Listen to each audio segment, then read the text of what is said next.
So, some of you might be asking why we're reacting to this. This has popped up on my, what do you call it, suggestions. Feed. On my feed so many times. YouTube keeps telling me to look at this, and I'm like, okay, fine, I will.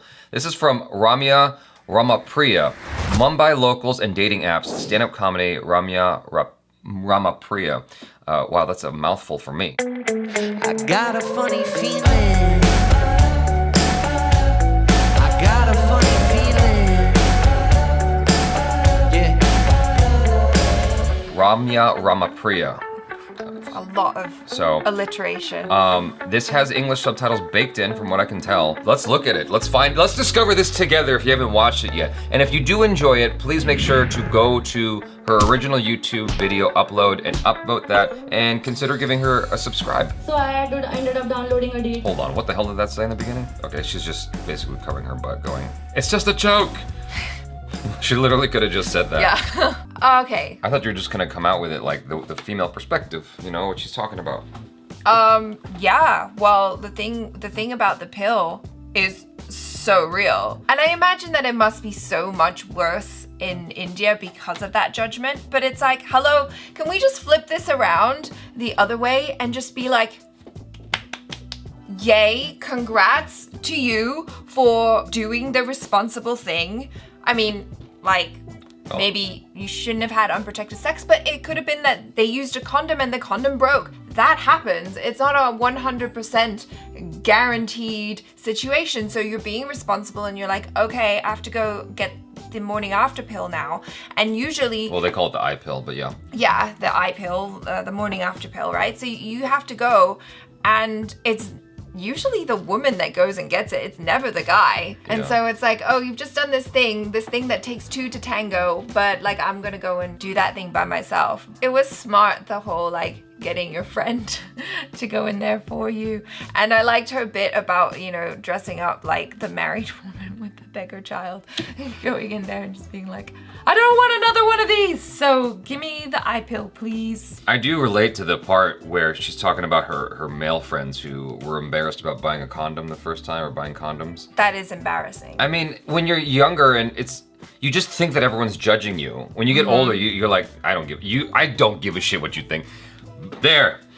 Yeah. 20 pack, let's go. You know, you just like over it. But I remember I was 18 or 19 and it was my second girlfriend. We went to the store to buy it. I was trying to figure out like all the strategies for buying this and it not showing up on some kind of credit card bill that my mom might see. And the person behind the register, like one instance told me that they can't see that. They just see that you made purchases if they see your bill at all. What happens is I'm trying to be super discreet about this. I don't remember exactly what happened, but like I bought condoms, but I also bought like Pringles and a bunch of other shit to just like disguise sort of it. like, yeah, exactly. I go and I grab the stuff in such a panic. I move and the only thing that flies out of the bag is the condoms. And like everybody sees it, and my girlfriend at the time picks it up and she goes, "You are so slick." She puts it back in the bag, so mad at me because we're both young and we don't want anyone to see that we might be doing it. Well, it's almost the same as like when I was really young and buying tampons or whatever, going to the cashier and the cashier's a dude. I don't know. I mean, no, I get this weird. You know, it's just like, it's going in your situation, you know. It's this thing. Yeah.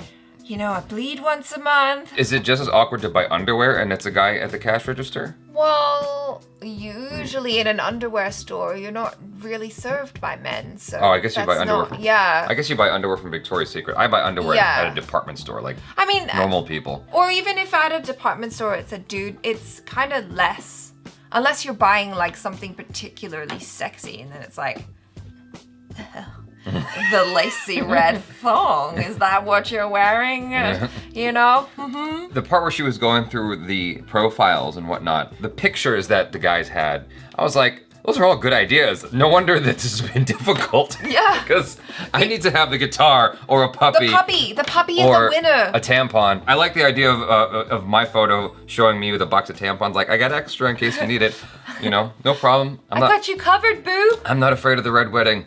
You know, it's cool. Wow. We're good. Okay. Or the elevator scene in, what's it called? The Shining? The Shining, there you go. I'm supportive. But she was talking about like them answering questions. You know, she's making fun of these epic answers that guys are giving. The thing about it though is from the guy's perspective, it's that it's so difficult to stand out that you're trying to come up with things that make you stand apart from what everybody else is saying. Because if everyone's saying coffee, then you're not interesting. You're boring. You're just like everyone else. But if you say, watching turtles go back into the ocean, you're like, oh, that's cute. That's different. That's different. But also, like she said, complicated. What simple thing can you say that's not the same thing everyone else has said? But you can say the same thing that everyone else has said, but in your own unique voice, you know? Like, don't just write a word, write a paragraph. Like, that's the whole idea of Hinge. Do you know what year it is? People don't have time for that shit. But if you're on Hinge, it's different than Tinder. Look, let me tell you something. The person who goes on Hinge is not the person who's looking for a hookup, although it seems like she is. Hinge is designed for... Wow, judgy much? No, I'm just saying, like, the app itself that she's on, like, she's trying to be different. She's going on this Hinge app. Hinge was specifically designed for people who are looking for relationships. It's not necessarily a hookup app, but maybe that is what is now Hinge is being used for, is like for hookups. I guess everybody's just looking for a hookup. Yeah. Whatever. We need to download and invent more hookup acts. Yeah. That was cute. I like that. Sure. Hookup app.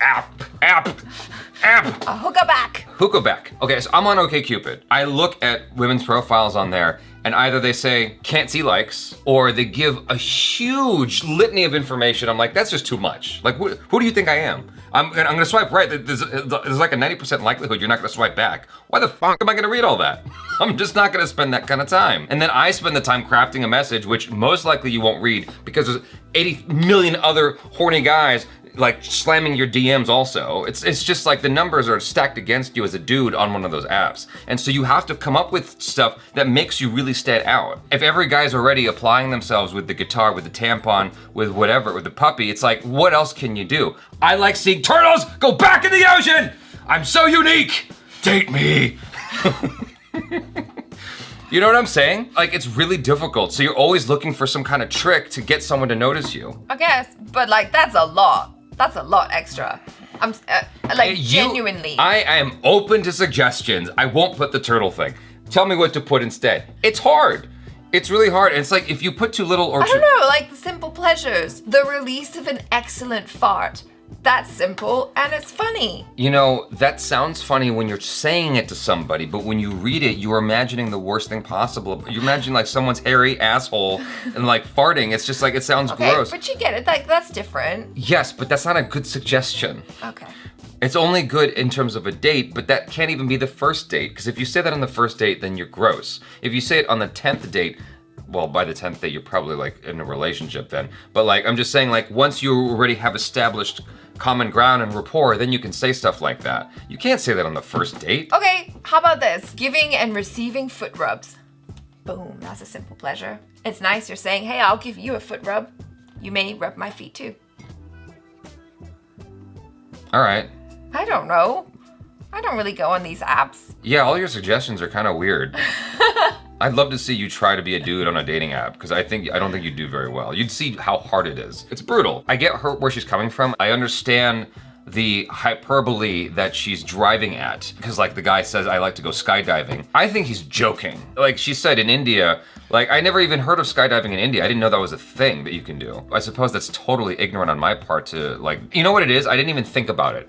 It's not something I would have even thought of until she said it. But I think even for LA, if someone goes, oh yeah, my hobbies include skydiving. That's not out of the realm of possibilities. You got a lot of like people here who fly helicopters across the city to get around. Okay. So, but it's not common. I don't know. I mean, there's a lot of rich people here who are sugar daddies, you know? And so... So the sugar daddy hobby is skydiving? I guess. Okay. They're just trying to make a point that they got money, and they can give you that money if you date them. Okay. You know? I'll remember that the next time someone mentions that their hobby is skydiving. I'll be like, you're a winner. You're obviously a sugar daddy. Get in my pants. Let's go. No, but like you have to again consider what you're up against. That's why all the titles you see on blog articles or YouTube videos, they're all hyperbolic titles. Right. Because they're trying to get your attention. People rag on us sometimes for having like the big expression when we have an interview. But it's like that face actually happened in the interview, firstly. The objective is to get your attention. And it's like, how do you stand out amongst all these thumbnails that you could click on instead? Yeah. And so everyone is applying this technique of like saturating their thumbnail and adding contrast and it's like type because you gotta see faces and it's gotta be a big face because you gotta be excited. It's like you have to elicit emotion in a split second. So even on something like, what was the name of the app? Hinge? It's like even on that, you're still going through hundreds, if not thousands of profiles. You have to stand apart. It's just a lot of competition. That's all I'm trying to say. The reason I brought up OkCupid specifically is because you can put a lot of answers. I'd say that I have a partially feminine brain of some kind because I have some feminine tendencies in a way.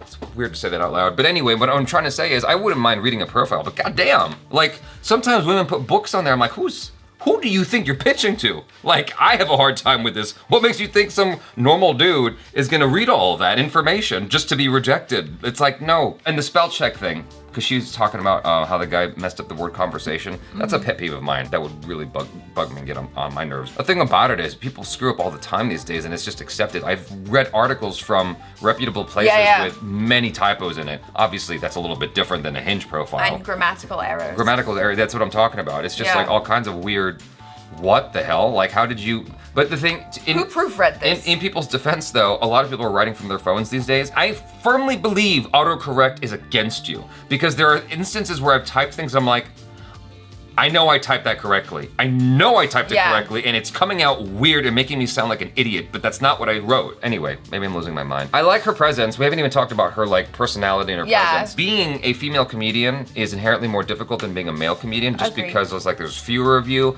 and there's this notion that women just aren't funny that has gone around and circulated for some reason, which Bill Burr, I think, is disabused. I imagine maybe in India, it's just as hard, if not harder, because it's a very unusual, like I think stand-up comedy is relatively new in India, right? I mean, stand-up comedy has been here for decades, right? I don't know how long it's been in India. I haven't done my research enough. I'm imagining that it's newer in India than it is in the States. And so it's even newer to have female comedians. Most of the comedians I see pop up on YouTube are male comedians. That might be a byproduct of there being more guys in India. The numbers just they make sense. But I still think that, you tell your mom as a girl, I'm gonna be a stand-up comic, she's probably not gonna be too happy about that. Yeah. She wants you to go find a good husband and get married, Yeah. That's the very cliche stereotype, obviously. Yeah. The subtitles were super funny as well. I liked how they enhanced it, for sure. Yeah, they really added on another layer of haha in there, which is pretty cool. Yeah, and I think that's probably why it was baked into it as well. So like, even if you understand what she's saying or whatever, you have that additional layer, like where she's making jokes about her mom saying, or is it Amma? Is that mom or grandma? But like, making jokes about what her mom or whatever is feeling about it. And I thought that was really funny. You guys, thanks so much for hanging out with us. Thank you again to Ramya Ramapriya. Got that right. Okay, cool. Thank you, Rama, for, it sounds like I'm saying mama. Ramya. Thank you, Ramya. Today, I will learn how to speak English. Thank you, Ramya, for allowing us to react to this. Very much appreciated. Be sure to check out Achara Kirk, y'all, as well as the Jabs on the social media if you feel like doing that. Instagram, Twitter, all that good stuff. And subscribe, please, not only to this channel, but also to Ramya's channel. Yeah. She's got 58.7 thousand subscribers right now. Help her get to 100,000. Yeah. So thanks so much for hanging out. I'm Jaby Koay. This is Achara Kirk. Peace out.